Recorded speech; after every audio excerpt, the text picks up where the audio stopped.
이 대통령실을 워싱턴 DC로 옮겨갔다는 말이 나올 정도입니다. 안보실장, 정책실장에 대통령실 2인자인 비서실장까지 총 출동했는데 강훈식 비서실장이 출국길에 그런 얘기를 했습니다. 한 사람이라도 더 만나고 한마디로 더 설득할 수 있으면 당연히 가야 된다. 그런데 지금 지난주에 조현 외교부 장관이 방일 일정을 갑자기 취소하고 급히 미국으로 갔고 또 강훈식 비서실장까지 출국하면서 뭔가 난항이 있는 건가. 예를 들면 한국의 투자 계획이랄지 앞서 체결한 어떤 관세 협상에 강한 불만이 나온 거 아니냐. 여러 가지 관측이 있는데 교수님은 어떻게 생각하세요? 글쎄요, 아무래도 이런 설왕설래가 있을 수밖에 없는 또 상황들이 있었는데요. 네. 이제 곧 몇 시간 후면 여러 가지 결과들을 저희가 이제 눈으로 직접 보게 될 것이니까 미리 너무 예단하고 싶지는 않습니다. 그러나 그만큼 이제 트럼프 행정부가 행정부 안에서조차 다른 목소리가 나온다든지 어제 했던 말이 좀 달라진다든지 이런 행보를 보이고 있는 그런 행정부다 보니까 네네. 아무래도 그런 설왕설래가 있을 수밖에 없다고 보고 이렇게 지금 3실장이 다 가셨다라는 것 자체가 우리로서는 지금 총력전을 다하고 있다라고 하는 모습일 것인데요. 글쎄요, 너무 글쎄 우려를 하기보다는 좀 차분히 오늘 그 새벽부터 이어지는 좀 회담을 지켜보고 싶습니다. 네. 네. 일단 회담 시간을 백악관이 공지를 했으니까 네. 회담 파기 가능성은 좀 적어 보이고 또 최근 며칠간 트럼프 대통령이 공식 석상에 이 모자를 다시 쓰고 등장을 했다고 합니다. 모자를 한번 보면은 영어로 이렇게 적혀 있습니다. 트럼프가 모든 면에서 옳았다. 이런 메시지가 적힌 모자를 다시 쓰고 등장을 했는데 이게 지금 워낙 변수나 즉흥적인 많은 트럼프 대통령이다 보니까 최근에 이런 태도로 밀어볼 때 우리와 협상, 이 참 어떤 메시지를 또 줄까 싶습니다.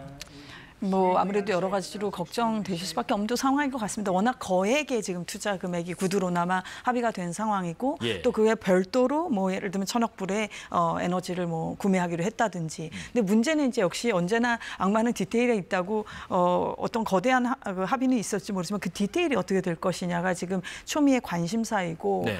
우리로서는 예를 들면 그 3,500억 달러 중에서 조선업에 해당하는 부분은 한 1,500달러를 투자를 하고 그리고 나머지 2,000억을 예를 들면 반도체라든지 원자력이라든지 바이오라든지 앞으로 이런 신흥 그런 기술 협력이 가능한 분야에 하겠다. 이런 것들이 우리의 지금 구상이다라고 우리 정부에서는 말씀을 하셨지만 트럼프는 지금 이제 본인의 이제 SNS죠. 과거에는 항상 우리가 일기 때는 그 과거에 트위터라고 불렀던 걸 항상 쳐다보고 있었는데 네. 요즘은 아예 이제 본인이 또 소셜 그 네트워크 서비스를 만들었으니까요. 거기를 통해서 계속 발신을 하고 있는데 그 포스팅을 봐도 본인이 정하고 미국 정부가 정하는 쪽으로 투자를 할 것이다. 이런 식의 이제 그 포스팅도 있었었기 때문에 이 디테일적인 부분에서 글쎄 어떤 이제 조율이 있을지 그런 것들이 지금 아무래도 초미의 관심사일 수밖에 없겠죠. 네. 일단 우리 정부가 앞서 말씀하신 것처럼 3,500달러를 투자하기로 한 데 이어서 예를 들면 직접 투자 비중을 좀 높여야 한다라고 요구할지 구체적인 명문화를 요구할지 한번 지켜봐야 될 부분인데 또 하나가 지금 4대 그룹을 포함한 주요 기업의 총수들도 맞습니다. 경제사절단으로 같이 갔어요. 네. 어떤 것들을 제시하고 또 제시를 받게 될까요? 저는 지금 조금 특정 기업을 말씀드려서 좀 죄송하기도 합니다만 이번에 좀 아무래도 관심 있게 봤던 게 셀트리온이라든지 아니면은 고려 아연이라든지 네. 두산 에너빌리티라든지 네이버라든지 이런 이제 기존 이제 이 4대 소위 말하는 4대 기업이라는 것은 이제 우리 국민들께서 늘 익숙하게 생각하시는 그런 이름들이겠습니다만은 이런 지금 앞서 언급드린 그런 기업들도 같이 가셨다는 것은 앞서 말씀드린 그런 조금 신흥 기술 분야, 원자력도 해당이 물론 되겠습니다만 바이오도 당연히 여기 그렇죠. 해당이 될 것이고 또 고려아연 같은 기업을 두고 봤을 때는 역시 이제 히토리와 같은 이제 광물 분야, 이제 핵심 광물 분야죠. 지금 중국하고 그 건곤일척의 지금 싸움이죠. 싸움을 벌이고 있는 이 중국이, 죄송합니다, 미국이 네. 중국에게 더 어떻게 보면 거칠게 나갈 것 같다가도 결국은 못 그러고 이러는 것들이 결국 지금 이 핵심 광물에서 다 막혀 있는 것이거든요. 예. 이 부분이 들어오지 않으면은 제 아무리 미국이 아니라 지금 미국보다 더한 나라라고 하더라도 이 핵심 광물에 있어서의 그 공급망을 확보하고 있지 못하기 때문에 광물마다 그 점유율은 다릅니다만은 높은 비중 같은 경우는 70%, 80%, 90%까지도 중국이 다 장악을 하고 있기 때문에 이 부분이 굉장한 중국의 레버리지죠. 이건 비단 비단 미국에만 해당하는 얘기도 아닙니다만은 그래서 이것들이 지금 드러났습니다. 드러났기 때문에 우크라이나 전쟁이 수습되고 나면은 이제 우크라이나에서도 또 핵심 광물의 그런 그 공급망을 만들고 싶어하는 그런 것들이 지금 이제 미국에서도 내비치고 있는데 네. 아무튼지간에 이런 기존에 우리가 흔히 생각했던 반도체, 뭐 자동차, 조선 이런 분야 외에도 좀 미국이 좀 목말라하는 부분들 그런 부분들의 어떤 이제 우리와의 협력이 있을 수 있을지가 좀 상당히 저도 귀추가 주목된다고 그렇게 말씀드리고 싶습니다. 네, 네. 주요 4대 그룹 이외에 동행한 기업들의 이런 면면도 한번 살펴볼 포인트다라는 말씀이신 것 같고 한 가지 궁금한 게 있습니다. 미국 측에서 우리에게 기존에도 한번 언급이 서로 됐었던 쌀이랄지 네. 뭐 농축산물 여기에 대한 추가 개방을 요구한다면 우리 측의 대응 방안은 뭐가 있을까요? 글쎄 이게 참 제일 어려운 저도 지금 제일 우려하는 부분이 이 네. 부분입니다. 농축산 쪽인데요.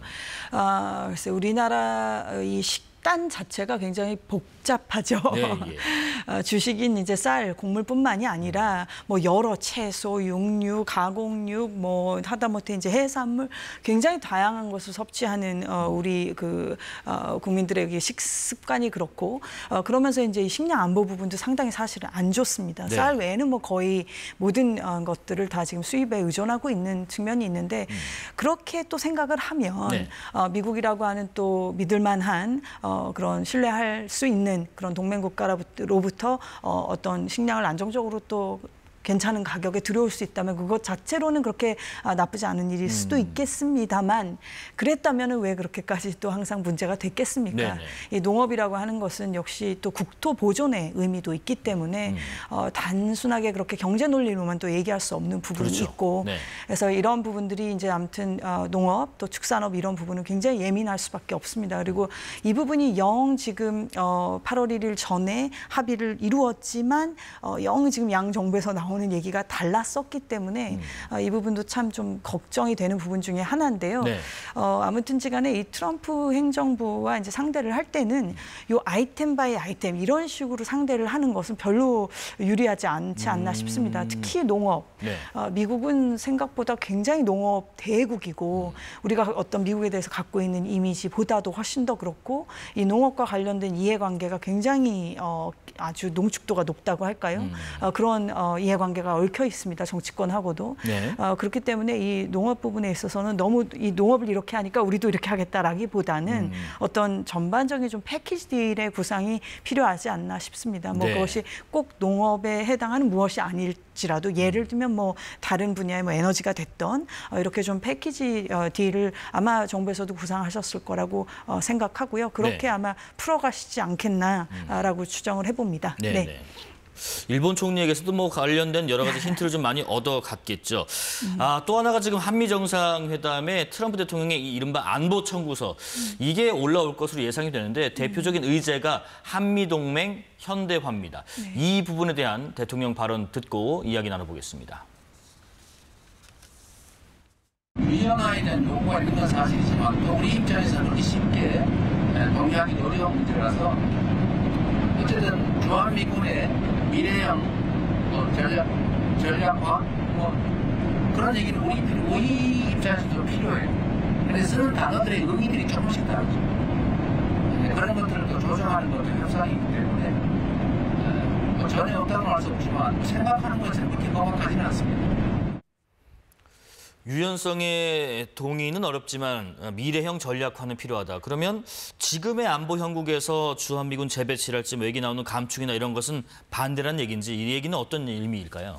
주한미국 당장 뭐 철수 이런 네. 것들은 저도 염두에 두고 있지 않습니다. 그것은 뭐 간단한 얘기도 아니고 미국도 물론 아무리 트럼프 대통령이 과거 대통령들하고 상당히 다른 리더십을 보이는 분이라 할지라도 미국은 역시 의회가 있기 때문에 그런 것들이 이렇게 기술적으로 간단한 얘기는 전혀 아니고요.